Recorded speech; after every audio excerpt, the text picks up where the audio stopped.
Greetings, fellow dragon fruit lovers. This is Paul. Today I'm going to show you some of the end of the season fruit that are ripening here into the fall and winter.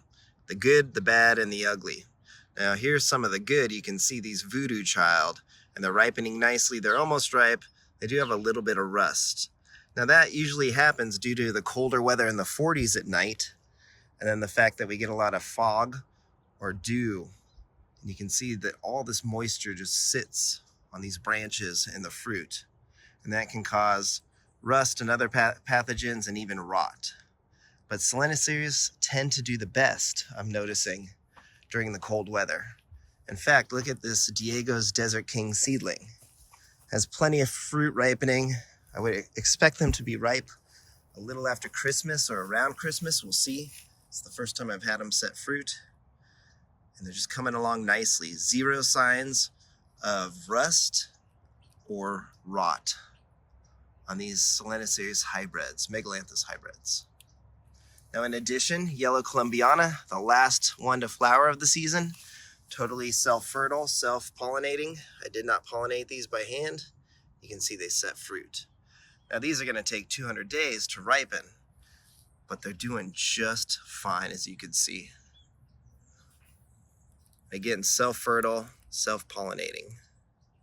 You just have to be patient, and the fruit are small, but sweet. So I'm noticing that Solanaceae varieties tend to actually produce the best fruits during the winter. However, there are some over here that are not faring so well. So Lisa, Sabra, those fruits are getting a lot of rust, as you can see, and even rotting, as you can see here. And this is the exact reason why. Look at all of that moisture just sitting on the fruit, and we're in the mid 40s this morning. And so we're just getting down the 40s every night. And you can see that moisture just sitting on the fruit, which is bad. I mean, it makes for pretty videography. It does look stunning. See all the water? And so even Trisha's getting affected. Look at this. That is a rotten fruit. It's not going to be edible. So you can just see how that cold weather and the moisture affects certain varieties more than others.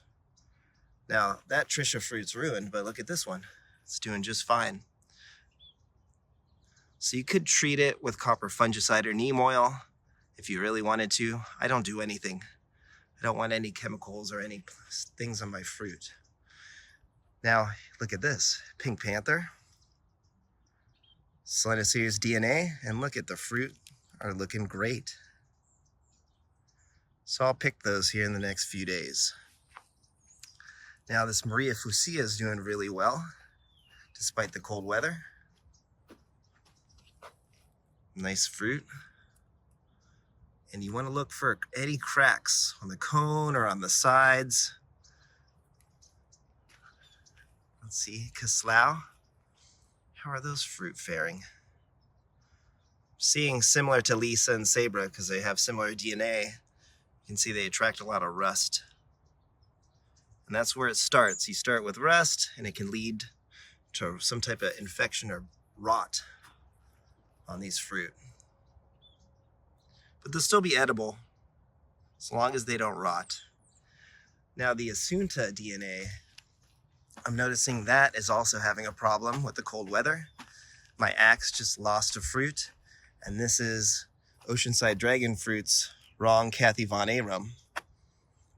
Similar to axe, beautiful green skin fruit, magenta flesh, and look at that, totally rotten.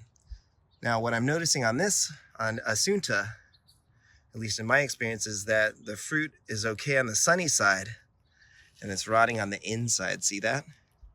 And Axe did the exact same thing, as well as one of my Dark Star fruit. Now over here, Cotton Candy, it's got a little bit of rust. And you can see the cone is cracked. Now it cracked when it was coldest at about 40 degrees, but it's since stopped and sort of recovered as the fruit still continues to develop. So I'm excited that it looks like I'll get to try cotton candy here around Christmas time, 1-10. You can see I pollinated it with neon pollen, 1018. So they're gonna take over 2 months to ripen. Now, there's some more fruit over here. Here's 4S. It's faring well, a little bit of rust, but nothing bad. And the plants tend to get a little bit of chlorosis with the Guatemalan genetics, I'm noticing this time of year. Let's see how Natural Mystic's doing. Yeah, the fruit looked pretty good. A little bit of rust on them. No rot. So hopefully I'll get to enjoy some Natural Mystic this winter. And Sugar Dragon's doing really well. So again, this common theme that you see, that Selenocereus DNA tends to provide, or those plants tend to provide nice fruit into the winter. Here's another Sugar Dragon. More Sugar Dragon. Neon. The fruit are really small on neon when it gets cold. It'll still be a nice little tasting fruit. I think I have a few more fruit over here. Here is Yellow Thai. So hopefully I get to try this one this winter. And that is a Selenocereus hybrid. So that fruit's looking great. And then the one I'm most excited to try is over here. And it's Sairong's Orange Dragon. It may be something, it may have gotten renamed, possibly Orange Giant. I'll find out. But look at that beautiful fruit. And this also has Selenocereus megalanthus DNA. So, you can see Costa Ricensis DNA. I have a fruit here. Look at that one. It's totally rotted. And that's what happens. So cold weather does definitely affect dragon fruit ripening, but it does affect varieties differently. Here's some Assunta to end with. You can see has lots of rust, but they haven't rotted yet. So there you go. Give us a like and a subscribe. Thanks for watching. Have a great day. Take care.